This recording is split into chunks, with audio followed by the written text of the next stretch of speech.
Summer transfer উইন্ডোতে মোহনবাগান ইস্টবেঙ্গল দুই পক্ষই কিন্তু সমানভাবে লেগে পড়েছে তাদের টিম গোছাবার জন্য। তবে মোহনবাগান সাময়িক ব্যান খাওয়ার জন্য তারা কিছুটা পিছিয়ে আছে ইস্টবেঙ্গল থেকে। ইস্টবেঙ্গল তুখর গতিতে এগিয়ে চলেছে, যেখানে ইস্টবেঙ্গল তারা ডিসিশন নিয়েছে তাদের 6 জনকেই পরিবর্তন করবে এবং 6 জনই নতুন বিদেশি চাইছেন অস্কার বুজো। সেক্ষেত্রে অস্কার বুজো একজনকে প্রায় নিশ্চিত করে ফেলেছেন, সে হচ্ছে বাংলাদেশের বসুন্ধরা কিংসের মিগুয়েল। ব্রাজিলের এই অসাধারণ তুখোড় প্লেয়ারটিকে অর্থাৎ ডিফেন্সিভ মিডফিল্ডার মিগুয়েলকে ইস্টবেঙ্গল সই করা হবে, এটা প্রায় নিশ্চিত ধরা যেতেই পারে। আর এটা নিশ্চিত যে মিগুয়েল ইস্টবেঙ্গলই সই করবে। আর বাকি 5 জন কারা হবে? যত সূত্রে খবর তাতে জানাচ্ছে মাদি তাওয়াল আস্তে আস্তে সুস্থ হয়ে উঠছে। মাদি তাওয়ালকে কিন্তু ইস্টবেঙ্গল আবার নতুন করে রিক্রুট করবে। আর একজনকে ইস্টবেঙ্গল রেখে দিচ্ছে, আর একটা বছর তার উপর ভরসা রাখছে, সে হচ্ছে গিয়ে দিয়ামন্তকস। দিমিত্রি দিয়ামন্তকসের উপরে ইস্টবেঙ্গল এই মুহূর্তে ভরসা রাখছে। 3 জন কিন্তু ইস্টবেঙ্গলের নিশ্চিত, মাদি তালাল, দিয়ামন্তকস এবং মিগুয়েল। মিগুয়েল হচ্ছে অসাধারণ একজন সেন্টার ব্যাকও বলতে আরও, বিশেষ করে মিডফিল্ডটা, ডিফেন্সিভ মিডফিল্ডটা খুব ভালো করে। একটা প্রপার সিডিএম যাকে বলা হয়, সে হচ্ছে গিয়ে মিগুয়েল। এই মিগুয়েল যদি ইস্টবেঙ্গলে জয়েন করে তাহলে ইস্টবেঙ্গলের কিন্তু শক্তি অনেকটাই বৃদ্ধি পাবে।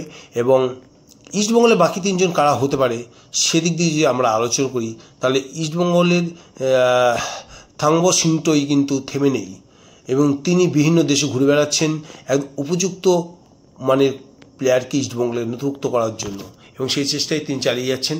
তো দেখা যাক কী করা যায়। তো এই মুহূর্তে ইস্টবেঙ্গলের যে চতুর্থ বিদেশির দিকে নজর ছিল, এটা হচ্ছে ইস্টবেঙ্গল সমর্থকদের কাছে একটা খুবই খারাপ খবর।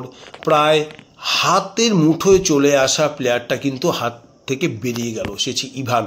প্রথম অবস্থায় তার ক্লাব কিন্তু ইভানকে ছাড়ার জন্য যথেষ্ট মানে আগ্রহী ছিল, যে আর 5 মাস কি 6 মাস তার সাথে হয়তো চুক্তি ছিল, সেই তার পুরনো ক্লাব যে ক্লাবে ইভান যুক্ত ছিল। এবং ইভান যদি ইস্টবেঙ্গলে নথিভুক্ত হতো তাহলে ইস্টবেঙ্গলের মাঝমাঠটা কিন্তু সত্যি খুব শক্তিশালী হয়ে উঠতো, এবং ইস্টবেঙ্গল সমর্থকরা কিন্তু আশা করছিল ইভান মিলানোভিচ যদি ইস্টবেঙ্গলে সই করে তাহলে ইস্টবেঙ্গলের মাঝমাঠটা কিন্তু দুর্দান্ত হবে, এটাই ছিল। কিন্তু বেঁকে বসলো শেষ মুহূর্তে তার ক্লাব।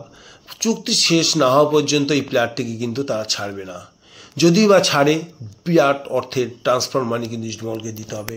ইস্টবেঙ্গল কিন্তু হাল ছাড়েনি, এখনও কিন্তু এই ব্যাপারটা নিয়ে আলাপ আলোচনা চালিয়েছে সিংটো এবং ইস্টবেঙ্গল ম্যানেজমেন্ট। তাহলে এখন ইস্টবেঙ্গলের চতুর্থ বিদেশি হিসেবে যার নাম উঠে আসছে, যে প্যালেস্টাইনের মোহাম্মদ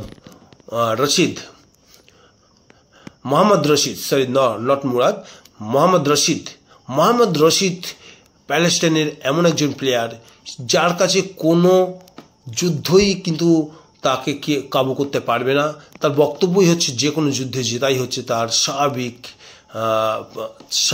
তার দক্ষতা, যে কোনো যুদ্ধে সে জয়লাভ করবে। সুতরাং ইস্টবেঙ্গলে যদি জয়েন করে, ইস্টবেঙ্গলে যদি এই প্লেয়ারটিকে সই করাতে পারে ইস্টবেঙ্গল, তাহলে কিন্তু ইস্টবেঙ্গলের ক্ষেত্রে কিন্তু যথেষ্ট একটা অপরিহার্য বিষয় দাঁড়াবে।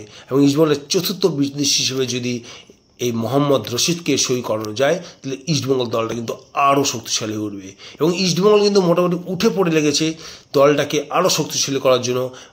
নিয়ার অ্যাবাউট 70 কোটি বাজেটের দল তৈরি করার জন্য ইস্টবেঙ্গল কিন্তু উঠে পড়ে লেগেছে। তো ইস্টবেঙ্গলের যে 4 জন বিদেশি আপাতত নিশ্চিত হলো, তারা এই মুহূর্তে যেটা মোটামুটি জানা যাচ্ছে সেটা হচ্ছে, পরবর্তীকালে কী চেঞ্জ হতে পারে তা আমি জানি না, কিন্তু এই মুহূর্তে যে 4 জন মোটামুটি নিশ্চিত সে হচ্ছে মাদি তালাল, সুস্থ উঠবে আশা করা যাচ্ছে, দিমিত্রি দিয়ামন্তকস, এছাড়া যে আছে মিগুয়েল এবং মোহাম্মদ রশিদ। আরও 2 জন প্লেয়ার খোঁজে ইস্টবেঙ্গলের থাংবো সিংটোই। তো এবার যদি আলোচনা করি মোহনবাগানের কথা, তাহলে মোহনবাগানের ক্ষেত্রে দেখা যাচ্ছে যে মোহনবাগানে 5 জন বিদেশি অলরেডি কনফার্মড, যারা মোহনবাগানে অলরেডি সাইন্ড করা আছে, গত বছরে খেলেছিল। মোহনবাগান তাই ধীরে চলো এই নীতিতে চলছে, এবং বাকি যে 2 জন ফুটবলার দিকে মোহনবাগানের নজর আছে, সেটা খুব ধীরে সুস্থে মোহনবাগান দেখছে। তবে এই মুহূর্তে যেটা রিমোট সেটা হচ্ছে গিয়ে রবিনহো কিন্তু মোহনবাগানে আসার সম্ভাবনা অনেকটাই প্রবল হয়েছে, যা সূত্র মারফত জানা যাচ্ছে।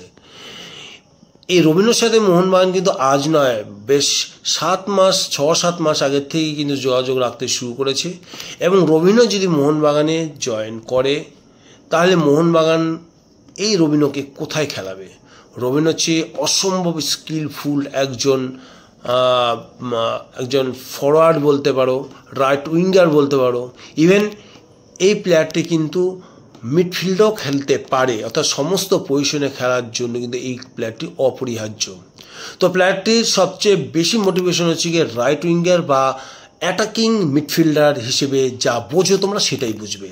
তাহলে এই প্লেয়ারটি যদি মোহনবাগানে সই করে তো মোহনবাগান এই প্লেয়ারটিকে কোথায় খেলাবে? অ্যাকচুয়ালি আমার যেটা মত, সেই মতটা হচ্ছে মোহনবাগান এই মুহূর্তে যে দুজন প্লেয়ারকে ছেড়ে দিয়েছে, নুনো রেইস তার কথা বাদ দিলাম, সারা সিজনে তাকে দেখা যায়নি, শুধু সুপার কাপে কয়েকটা ম্যাচ খেলেছে, সেখান থেকে নুনো রেইজের সম্বন্ধে আমি কিছু বলতে পারবো না, যেখানে দুটো টম আলডেড এবং আলবার্টো রড্রিগেজ দুজন ডিফেন্ডার মোহনবাগানে অলরেডি সাইন্ড, সে জায়গায় নুনো রেইজকে ছেড়ে দিয়েছে, গ্রেট। বাট আমি গ্রেগ স্টুয়ার্টের কথা বলবো। এই যে গ্রেগ স্টুয়ার্ট যে মোহনবাগান ছেড়ে গেল, সেই জায়গাটা পূরণ করবে কে? সেই জায়গাটা পূরণ করার জন্য কিন্তু আমি এটা কিন্তু বলতে কখনোই পারবো না সেই জায়গাটা পারফেক্ট সলিউশন হচ্ছে রবিনহো। রবিনহো কিন্তু এর একদম পার্মানেন্ট চেঞ্জ নয়, তার জায়গায় আমার গ্রেট স্টুয়ার্টের জায়গায় কিন্তু আসে না কখনো রবিনহো, যে নাকি খেলাটাকে তৈরি করে, শিল্পীর কাজটা করে, ঠিকানা লেখা পাসটা দেয়, ডিফেন্স চেরা থ্রু বাড়ায়, সেরকম একটা প্লেয়ার হচ্ছে গ্রেগ স্টুয়ার্ট। সেই স্ট্যান্ডার্ডের প্লেয়ার কিন্তু নয়, বরঞ্চ তার থেকে ভালো হতে পারে, কিন্তু যে অ্যাটাকিং মিডফিল্ডার কিংবা রাইট উইঙ্গার বলতে আমরা যেটা বুঝি, ঠিক সেই স্টাইলের প্লেয়ার হচ্ছে রবিনহো। শুধু রবিনহোকে দিয়ে কিন্তু গ্রেগ স্টুয়ার্টের কাজ চলবে না, গ্রেগ স্টুয়ার্টকে দিয়ে কিন্তু রবিনহোর কাজ চলবে না। তাহলে থাকছে কিন্তু সেই মোহনবাগানের মানে গড, দিমি গড, অর্থাৎ যে পজিশনে দিমি গড, উনিও অ্যাটাকিং মিডফিল্ডার অবশ্যই, কিন্তু ওই জায়গাটা গ্রেগ স্টুয়ার্টের জায়গাটা পুরোপুরি সে হয়তো পূরণ করতে পারবে না, কিন্তু গ্রেগ স্টুয়ার্টের ওই জায়গাটাতে কিন্তু এবছর আর যদি রবিনহোকে মোহনবাগান ইউজ করে বা হোসে মলিনা ইউজ করে, তাহলে এবছরে কিন্তু দিমিত্রিকে বসিয়ে রাখাটা যাবে না, কারণ গ্রেগ স্টুয়ার্টকে কিন্তু পাচ্ছে না। তবে একটা কথা আমরা বলতে পারি যে এই মুহূর্তে জেসন কামিন যে স্টাইলে ফুটবল খেলছে, সেই স্টাইলে ফুটবল খেললে পরে আবার দিমিত্রির নামাটাও কিন্তু আবার আনসার্টেন হয়ে যাবে। সুতরাং মোহনবাগানের এই মুহূর্তে যে ধরনের বিদেশি দরকার ছিল, সে হচ্ছে একজন শিল্পী যার পায়ের জাদুতে বিপক্ষ নাস্তানাবুদ হয়ে যাবে, একটা পাস এবং সেই পাশে নিশ্চিত গোল, একটা সেন্টার যেটা ঠিকানা লেখা সেন্টার, মাথা ছোয়ালি হেড, মনবীর সিং মাথা ছোয়ালি হেড, ম্যাকলারেন মাথা ছোয়ালি হেড, ঠিক এই ধরনের একজন প্লেয়ার দরকার ছিল। যাক, আমি বুঝতে পারছি না ঠিক কী কম্বিনেশনে মলিনা খেলাবে। এবছরও কিন্তু মলিনাকে সেই চ্যালেঞ্জটা নিতে হবে যেটা গত বছরও মলিনাকে নিতে হয়েছে। কাকে খেলাবে, কাকে বসাবে, এটাই হচ্ছে মোহনবাগানের টিমের সবচেয়ে বড় সমস্যা, সবচেয়ে বড় স্ট্র্যাটেজি হচ্ছে এটা, যে টিমের মধ্যে একাকিত্বে একটা যে মেলবন্ধন, সে মেলবন্ধনটাকে টিকিয়ে রাখা। অর্থাৎ মোহনবাগানের রিজার্ভ বেঞ্চ আর একটা মোহনবাগান, এরকম একটা দল যখন মোহনবাগান করে দিচ্ছে, মানে মোহনবাগান তৈরি করা দল, শুধু দুজন রিক্রুট করতে হবে, চিন্তা করে। তার মধ্যে রবিনহো প্রায় নিশ্চিত, তাহলে আর একটা ষষ্ঠ প্লেয়ার কী হবে? এফসি কাপের কথা চিন্তা করে কিন্তু রবিনহোকে নিয়েছে, না আইএসএলের কথা চিন্তা করে রবিনহোকে নিয়েছে আমি বলতে পারবো না। যদি এফসি চ্যাম্পিয়ন্স লিগের কথা চিন্তা করে যদি রবিনহোকে নেয় তাহলে ঠিক আছে, কিন্তু আইএসএলে মনবীর আপুইয়া থেকে শুরু করে লিস্টন ক্লাসও যে ফুটবল সার্ভিসটা দিচ্ছে, সেখানে এইরকম উইঙ্গারের কিন্তু আর মোহনবাগানের দরকার পড়ে না, শুধু দরকার একজন শিল্পী মিডফিল্ডার। তো আজকে এই পর্যন্ত। তো এই ভিডিওটা যারা দেখছো তাদেরকে অসংখ্য ধন্যবাদ। আর ভিডিওটা যদি ভালো লাগে লাইকিং শেয়ার করতে একদম ভুলবে না। আর যারা এখনও পর্যন্ত এই চ্যানেলটিকে সাবস্ক্রাইব করোনি, এত ওয়েট করছে কেন? সাবস্ক্রাইব করে ভালো নতুন নতুন ভিডিও আপডেট পাওয়ার জন্য। আবার দেখা হবে নতুন কোনো ভিডিওতে। বাই।